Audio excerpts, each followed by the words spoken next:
So during the visit, Yunus received Chinese pledges of $2.1 billion in investment. Bangladesh particularly welcomed $400 million in the modernising of Mongla Seaport and $350 million in Chinese economic zone in Chattogram. Meanwhile, Indian media also reported that an airbase in Bangladesh's Lal Monirat district was discussed during the trip, with some reports saying construction would start in October. The two sides also signed an agreement to share hydrological data between the Yarlung, Sangbo and Yamuna rivers. Lal Monirat airbase, Mongla port and Chattogram. What concerns would India have over these?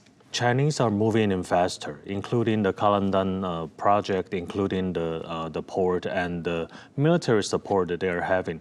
They are trying to support by supporting 16 J-10Cs aircraft fighters for the Bangladesh to deploy in the airport airbase. Is this at Lal Monirat airbase?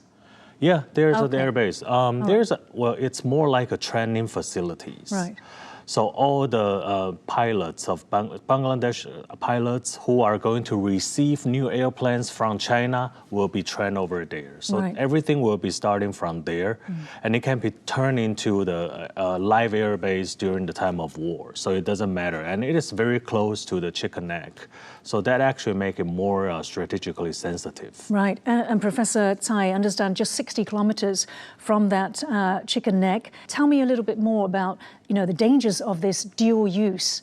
Yes, China's attempt to plant its flag in two ports in Bangladesh. So this is something to do with significant security implications, especially for India, because China can use its cooperation with Bangladesh to gain access to the Indian Ocean. And also, India often views Chinese infrastructure projects in South Asia because they think this is kind of like a part of China's string of pearls strategy. So establish a strategic network. And also, this is very, very... So this is a string of pearls that surrounds India. Surround India. Yeah, in places like Sri Lanka, Myanmar. Yes, so Bangladesh inviting China, like I said, an enemy of India, to invest.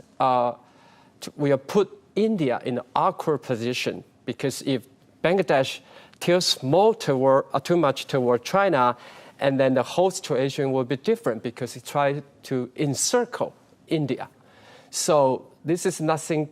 This is something to do with economic investment, but it also means it's very, very strategic positioning, especially for Bangladesh aligning with China. Right, that's right. And Roger, just going back to Chief Minister of Assam's comments when he heard Yunus, he said this is offensive and strongly condemnable.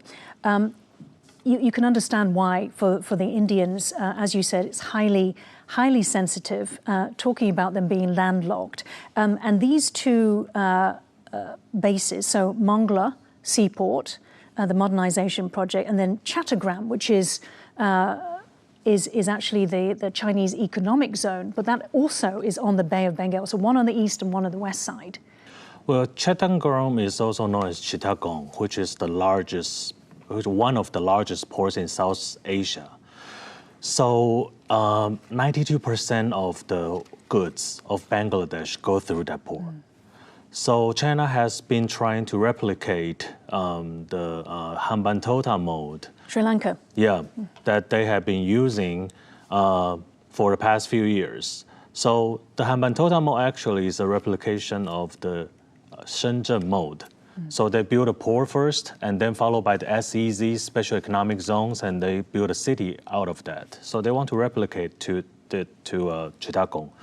And that actually creates the heavy dependency, the economic dependency of Bangladesh towards China, which has been really deep already.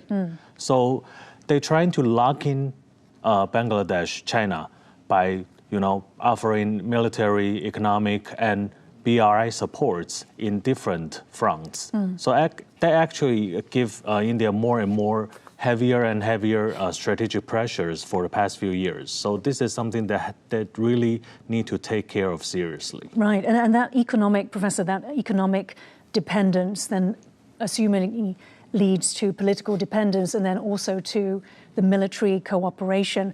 You mentioned the string of pearls. What benefits does this bring to Bangladesh? Yeah, the thing is that because the relationship between India and Bangladesh is generally positive, but recently there has been occasional tensions on some bumpy road. For example, they have, according to some reports in Bangladesh, we can see a lot of violence, persecution, discrimination against Hindus, originally from India. So this is something to do with the recent history. They have some tensions between two countries. And the chief advisor, Yunus, is hedging with China. But doing this will alienate its neighboring country, India. So this is very, very important because India used to help Bangladesh to be independent. So they have some good relationship before. But recently, after Yunus became the leader, and the relationship is getting sour a little bit. Now, Yunus's trip to China coincided with Bangladesh's 54th Independence Day. Dhaka's independence was won with significant Indian support, culminating in a 9-month war in 1971, where the Indian military backed the Bengali resistance, leading to the surrender of Pakistani forces and the birth of Bangladesh. India has long been a key supporter of former Bangladeshi Prime Minister Sheikh Hasina, who in 2024 was forced from power after massive public protests and fled to India. But with her departure from office, India-Bangladesh relations have entered a period of uncertainty. Yunus is also seeking a meeting with Indian Prime Minister Narendra Modi to restart bilateral relations. Roger, what do you make of the criticism by some that Yunus should have spent Independence Day celebrating it with the Bangladeshi people, perhaps making a speech to the Bangladeshi people, rather than being in China?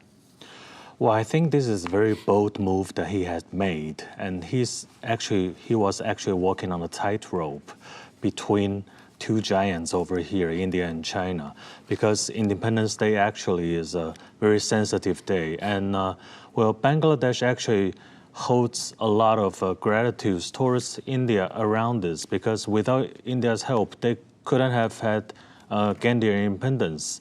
So if you as a leader or a senior leader of the country choosing this symbolic day to switch your diplomatic allegiance, that actually is a very big thing. Professor Tsai, would you agree with that assessment? Or is it, as we have actually already covered, and Roger did too, that Yunus is trying to fight for his country? He's trying to, expand economic growth for Bangladesh. Yeah, but sometimes it's very easy for Yunus to get caught in between two giants, because if they are competing with each other, and then you're gonna get caught. Sometimes you cannot sit on the fence, because you have to choose sides, right? The thing is that because India is a neighboring country, and India has been helping Bangladesh for a long time. You said that sometimes you have to choose sides. Yeah. Is the fact that this happened during Independence Day, does that say that Yunus chose China? Yes, he tried to choose China to cooperate with China and try to get some economic assistance. But the thing is that this is not easy. It's not an easy choice. You have to be careful, because if you allow China to invest too much and maybe get some of your ports, then India is not gonna happy about that, because this is very, very serious, because it's gonna have a security threat to India.